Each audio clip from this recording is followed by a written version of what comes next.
Welcome back, everyone, to another episode of Colonize the Ocean, the podcast. It is I, Brendan Traxler, your host, and it is the March 30th, 2026. We're at the end of Q1 here, and this year is flying by.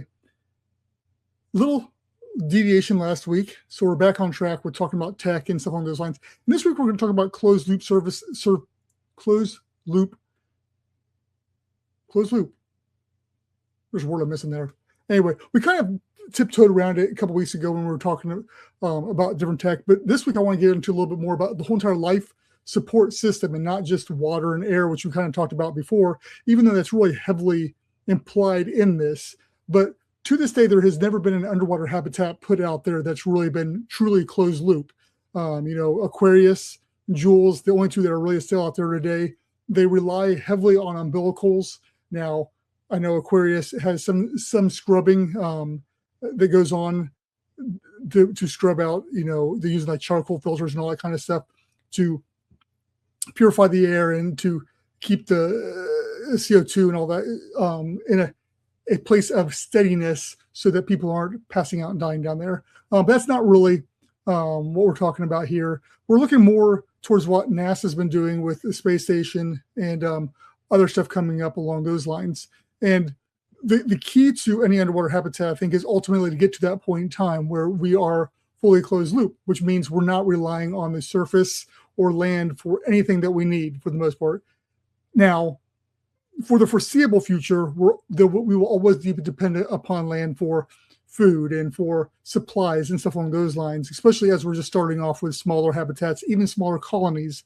It's not until we reach a point where we're actually having basically a small village where we're able to manufacture and grow our own food and stuff along those lines, where we're going to be completely self-sufficient and not needing surface support. But what we're talking about right now is basically the general, energy, air, water, the necessities from that standpoint. And as we talked about before, the water and the oxygen aspect is already, the technology is there. It's already out there. We've been using it for decades in space, and even on land, it's become down to a price point where it's readily available. And so we can implement that into underwater habitats. But the energy is another thing. And, and communication, those are still two aspects that, even though energy costs are coming down with the solar and battery backups and stuff along those lines, until we're able to generate our own energy itself, whether that's some sort of biofuel or OTEC or something, or even smaller reactors. There was just news that came out a couple of weeks ago that Babe was talking to me about, that they actually got a reactor down to the size inside of a shipping container now, which for ASC, if anybody's been following us and know about our designs, it's pods around the size of shipping containers. So you could have a whole entire energy pod, which has always been the design anyway, is to have a pod dedicated towards energy, but you could do it with a reactor now, it looks like. I digress.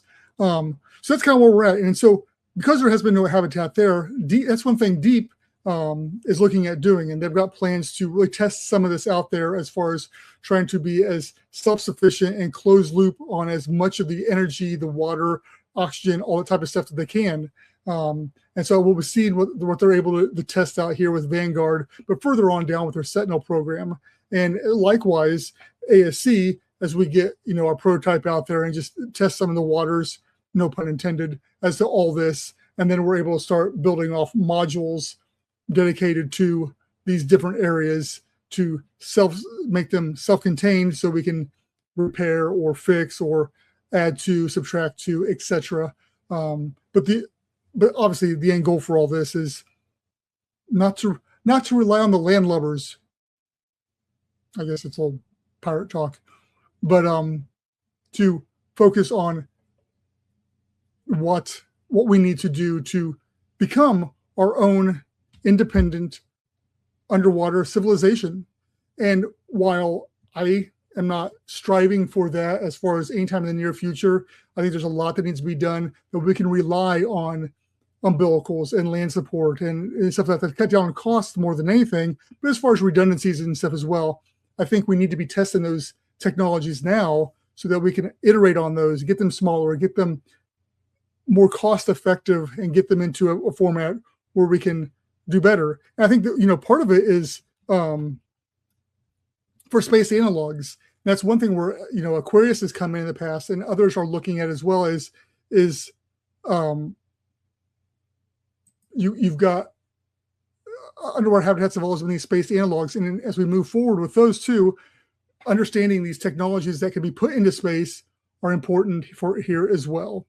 So at this point in time, I usually break into a sorry, I'm a little scatterbrained right here right now. I was thinking about what I'm talking about as far as the poll and all that kind of stuff, and reliving and talking about what we talked about last week. And we've also got a live stream coming up. So there's a lot going on. Plus, I've been emailing different people. So I have all these things going in my head that pertains to underwater habitats, and I'm excited about, and we're wanting to get moving on. And there's so much to do and so much going on up here. I apologize for the scatteredness there. But as you know, every week we try to do a poll associated with this, because last week's was a little bit more personal. I didn't really put a poll out there per se towards that. But I encourage you to go over to our Patreon, take the poll there. It's free. It's just a good place to go out there, hang out, talk about the different stuff. Also, this is coming out on a Monday. The following day, Tuesday, we're doing a live stream talking about how do we clean an underwater habitat? And not talking about the outside, which I'm sure we'll touch on that, but more so inside. How do we clean that? What does that look like? How does that change from what we normally do on your normal home? And so that's always fun. It's fun for a place for you to hop in there, ask questions, just talk, hang out, and we'll go from there. So thank you again. As always, go over, check out our website, atlantaseacolony.com. All of our links are on there. Our poll is over on patreon.com/AtlantaSeaColony. And with that being said, guys, thank you very much. See you next week.